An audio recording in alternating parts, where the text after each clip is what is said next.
हम ना एक ऐसे समाज में जीते हैं जहां पत्थर की मूरत को लगते हैं 56 भोग और भूखे नंगे तड़पते सो जाते हैं लोग। भूखे नंगे तड़पते सो जाते हैं लोग। मजदूर को मजदूर समझिए, मजबूर नहीं। गरीब को काम दीजिए, दान नहीं। और अगर दान देने के इच्छुक हैं तो जीते जी रक्तदान दीजिए और मरने के बाद अंग दान देकर किसी मरते हुए को जीवन दान दीजिए। यही सच्ची देशभक्ति और यही सच्चा राष्ट्र प्रेम है।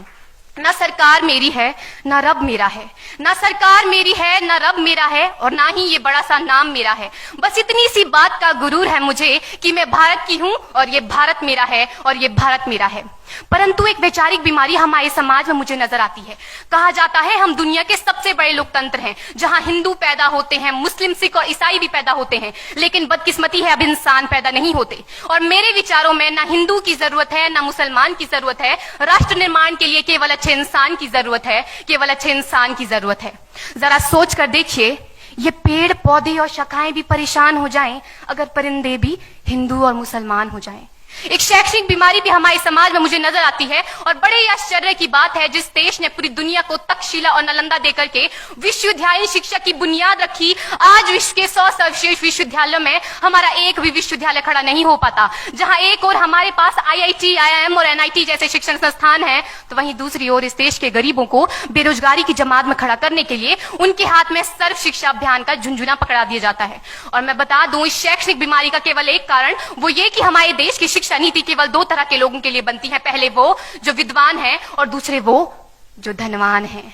इसी तरह की कई गजब की बीमारियां हैं, और इन बीमारियों की जो जड़ है ना, वो हमारा अंधविश्वास। और मेरे विचारों में जब तक इस देश का युवा अपनी सफलता के लिए मंदिरों में जा जाकर नारियल फोड़ फोड़ कर भगवान को रिश्वत लगाता रहेगा, हमारे समाज का शिक्षित वर्ग ही बिल्ली के रास्ता काटने पर खड़े हो जाना, अपने धर्म अपनी जाति को ऊंचा मानकर दूसरों के धर्म की अवहेलना करता रहेगा, तब तक ना तो इस देश से अंधविश्वास खत्म होगा और ना ही हमारा राष्ट्र निर्माण संभव होगा।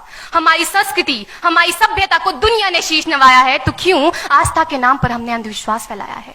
मेरे विचारों में हमारा राष्ट्र निर्माण तब संभव होगा जब इस देश में महिलाओं की पूजा नहीं, उनकी इज्जत की जाएगी। राष्ट्र निर्माण तब संभव होगा जब हम जातिगत आरक्षण नहीं बल्कि सामाजिक सशक्तिकरण पर बात करेंगे। राष्ट्र निर्माण तब संभव होगा जब स्वच्छता अभियान में केवल सरकार नहीं बल्कि सड़क पर चलने वाला हर एक नागरिक हाथ बंटाएगा, स्वच्छ भारत स्वस्थ भारत को दिल से अपनाएगा। असल मायने में हमारा राष्ट्र निर्माण तब संभव होगा जब एक गरीब बच्चा मध्याह्न भोजन के लिए नहीं बल्कि ज्ञान अर्जन के लिए सरकारी स्कूल की चौखट पर कदम रखेगा। और हमारा राष्ट्र निर्माण तब तक संभव नहीं होगा जब तक एक नागरिक नैतिक रूप से सटीन, चारित्रिक रूप से भ्रष्ट, मानसिक रूप से दिवालिया, धार्मिक रूप से अंधा, राजनीतिक रूप से गंदा, स्वैच्छिक मान मूल्यों के आंकड़ों में जिन्न शिन्न पैपंदमयी अखंड भारत को खंड खंड करता रहेगा, तब तक हमारा राष्ट्र निर्माण संभव नहीं होगा। बड़ी बड़ी बातें नहीं, छोटी छोटी कोशिशें करनी होगी, क्योंकि ठोकर हमें पहाड़ से नहीं पत्थरों से लगा करती है। I being an Indian, I being a student, I being a symbol daughter of this motherland feel proud to be an Indian। और मैं सैल्यूट करना चाहूंगी सरहद पर दिन रात हमारी रक्षा के लिए खड़े हर उस जवान को, इस देश की पुलिस, प्रशासन और किसान को, और इस देश के हर उस व्यक्ति को जो अपना काम पूरी ईमानदारी, पूरी मेहनत और पूरी लगन से करते हैं, जिनके बिना राष्ट्र निर्माण की कल्पना करना भी असंभव सा लगता है। और आज इस मंच पर पूरी जिम्मेदारी के साथ मैं भारत की बेटी ये कहती हूं कि हमारा राष्ट्र निर्माण तब संभव होगा जब हम सभी, मैं, आप, हम सब मिलकर प्रयास करेंगे, क्योंकि हमारे देश की जिम्मेदारी नहीं है हमें आगे ले जाने की, हमारी जिम्मेदारी है अपने देश को आगे ले जाने की, अपने राष्ट्र को आगे ले जाने की, अपने वतन को आगे ले जाने की। तो अंत में मैं बस यही कहना चाहूंगी, मेरा हिंदुस्तान महान था, महान है, महान रहेगा। मेरा हिंदुस्तान महान था, महान है, महान रहेगा। होगा हौसला सबके दिलों में बुलंद तो एक दिन पाकिस्तान भी जय हिंद कहेगा। पाकिस्तान ही क्यों, सारा जहान जय हिंद कहेगा, क्योंकि सारे जहां से अच्छा हिंदुस्तान हमारा, सारे जहां से अच्छा हिंदुस्तान हमारा। हम